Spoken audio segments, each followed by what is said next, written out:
Hey there, lady. My name is Molly Conley, and I'm devoted to helping women reinvent their love lives, whether that's after divorce, dating on and off the apps, or in their committed relationship. Why? Because I've been there. I'm a former college athlete who filed for divorce 3 years into marriage, swam in the online dating pool into my late 30s, and now I am married to the man of my spreadsheet dreams who I met 4 months before the world shut down. As a dating and relationship coach, I help my clients shift the focus from being obsessed with finding Mr. Right to shifting to herself as Miss Right Now. We build a foundation filled with clarity, connection, and confidence, knowing she is worth waiting for. Each week on the podcast, I'll bring you love life insights and savvy guests, where you will receive the courage to release programmed limiting beliefs. Discover patterns and behaviors restricting you from finding and attracting quality men, and ways to choose yourself first so you can build a foundation for a healthy relationship with yourself and a partner.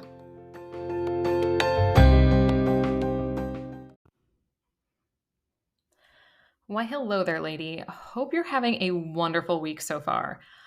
I've been wanting to record today's podcast topic for a few months, to be honest. But before we get started, did you know this podcast has been listened to in 9 different countries? It's been listened to in Sweden, Canada, Germany, India, Brazil, the Philippines, Bermuda, Australia, and of course, the United States. Out of the 50 states, 27 have listeners. Want to help the podcast reach 50? Here's what you can do. Find your favorite episode and share it with 3 other women who each live in a different state. I'll just share a few of the states in case you're curious. Some of those are Alabama, Hawaii, Kentucky, Maine, Nevada, Tennessee, Utah, West Virginia, and Wyoming. Next, you can write a review. On Spotify, you can only tap a star rating, but on Apple Podcasts, you can leave a written review. When you do that, the podcast algorithm goddesses will help others like you find the podcast based on a variety of factors. And last but not least, follow or subscribe to the show. It also helps the podcast algorithm goddesses recommend the podcast to other women. Regardless if you take action or not, I want to thank you for supporting my small business, especially as we get into holiday season. Okay, so now today's episode. Dating and relationships. What are they costing you? Yes, we can get into the dollar signs, which that might surprise you, but I'm also talking about the sunk cost and your quality of life. What is it costing you to stay in a relationship where you keep hoping he will change? What is it costing you to keep getting on the apps and off the apps, hoping there will be someone new to swipe right on, or there will be someone new you bump into during a girls' night out? What is it costing you to wait to date or find someone because you don't want to upset your kids? What is it costing you to stay in a relationship where he tells you he wants to get married someday, but he keeps acting like he wants a maid, a babysitter, or just someone to have sex with? Lady, it's costing you a lot. And that cost is called sunk cost because you can't get it back. Sunk cost includes time, effort, and specific resources. The specific resources I like to mention are emotional connection and emotional intimacy, sexual encounters, and even just mental energy. You know you're a victim of sunk cost, not only if those previous questions made you cringe, but if you've ever said something like, we've been together for so long, I can't even think of leaving. Or maybe it's, I've invested so much into this relationship, I have to stay. Now, honestly, those 2 statements I would say are for those women who are in long-term committed relationships, not necessarily marriage, as, that has numerous legal implications, assets, and children or even pets can be involved. I was lucky when I filed for divorce that I was willing to give up the house, split our joint financial accounts, and we didn't have children. If you're in this situation or you're about to get married, my biggest recommendation is to have separate checking and savings accounts and possibly separate investment accounts, which If you have a corporate job and have had a 401k, this is already setting you up for success. So when you're dating, the sunk cost of time is pretty noticeable. You're constantly on the app. You're going on first dates that maybe they don't go anywhere, or and if they do, they aren't adding up to a committed relationship. Those examples also lean into the sunk cost for effort. So you're spending time, reading the profiles, swiping on people, messaging them, maybe even texting, putting yourself out there, updating your profile, taking new photos, and even just getting ready for that first date or any date for that matter. And let's say you do go out on a date. Now the emotional connection, emotional intimacy, and mental energy come into play. All of your past experiences with dating and relationships comes up in a variety of ways. So maybe it's overanalyzing what he says, maybe it's his gestures, his smile, if his eyes drift away from you, and then you get home and you assume it went well, or it just, it went horrible. He doesn't text you back or ask you out on another date. So like all that angst just like sets in. All of these sunk costs contribute to how you show up for yourself in future dating opportunities. Sometimes this leads to dating burnout, which is more than likely why you jumped off the app in the first place.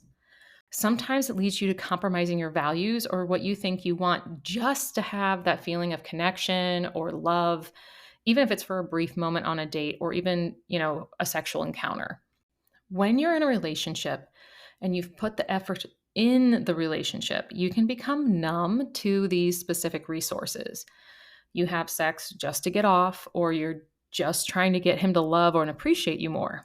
You don't bother to speak up because you've already shared your opinion about, I don't know, X, Y, and Z, hoping it'll get through his head. You don't bother to have hard or difficult conversations because you don't want to get angry or upset in a way that makes you feel small or leaves you feeling vulnerable. If any of this sounds familiar, welcome to the sunk cost shit show. Now, if you have been listening to the podcast for quite a while, you might realize your sabotaging behaviors are stopping you from making some changes that are going to help you in the long run. If you're a perfectionist, you're constantly looking for him to change something that you have zero control over. If you're a people pleaser, you're constantly reminding yourself of the good times when he appreciated you.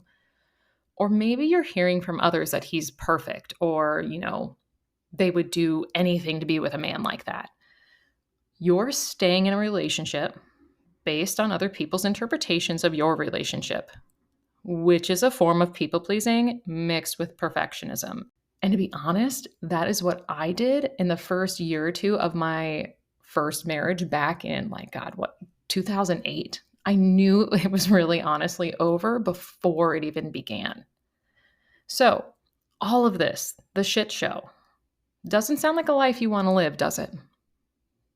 Your quality of life, meaning your happiness, is extremely important. So, yes, we can have bad days or even seasons of our lives where specific areas are harder than others. But at the end of your life, do you want to look back and see that you wasted your time, effort, and resources on someone, on a relationship that brought more drama, anger, and resentment? I don't think so. You deserve to be happy just like everyone else. But how do you get there? Honestly, the journey is up to you. But what I have found in my experience years after my failed first marriage and the 2 long-term relationships after that, it wasn't until I worked on myself, for myself, that I could take those sunk cost relationships and turn them into something worth spending time and energy on. I thought that I had done the work, but the truth is, the work is never done. I'm still working on a few things from my previous marriage, to be brutally honest. No one is perfect, not even me. I thought I knew what I wanted until this one time. This is funny. It wasn't until like a date, my gosh, what year was that? 2018 or so. He shared something like he wanted someone to spend every evening with, not just be boyfriend and girlfriend on the weekends. That's when I realized I was not ready for that level of commitment. And I needed to get crystal clear on what I truly wanted, not only in a partner, but in my love life. If you follow me on Instagram, you know that last week I attended the Smitten Singles speed dating event in St. Louis. And I had the opportunity to chat with the women individually during the rounds. What I found interesting is that each woman would say what they were looking for. And with all the women that were there, they were all pretty similar. They wanted someone to be committed. They wanted someone to be a team player. They wanted someone who wanted to do things that they were interested in. And then there's one woman said she's looking for someone who can support her when she can't make a decision or for them to like give her suggestions. When I mentioned to her, it sounds like you want a person who's a good problem solver, her eyes lit up.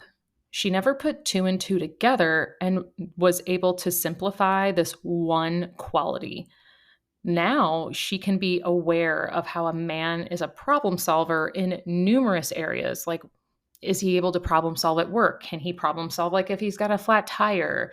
Can he problem solve when they're out on a date? Like, these are things that she can look for and see how he handles these situations and if he would be a good match for her. I bring this up because most of the women I have worked with have a very general idea of what they are looking for.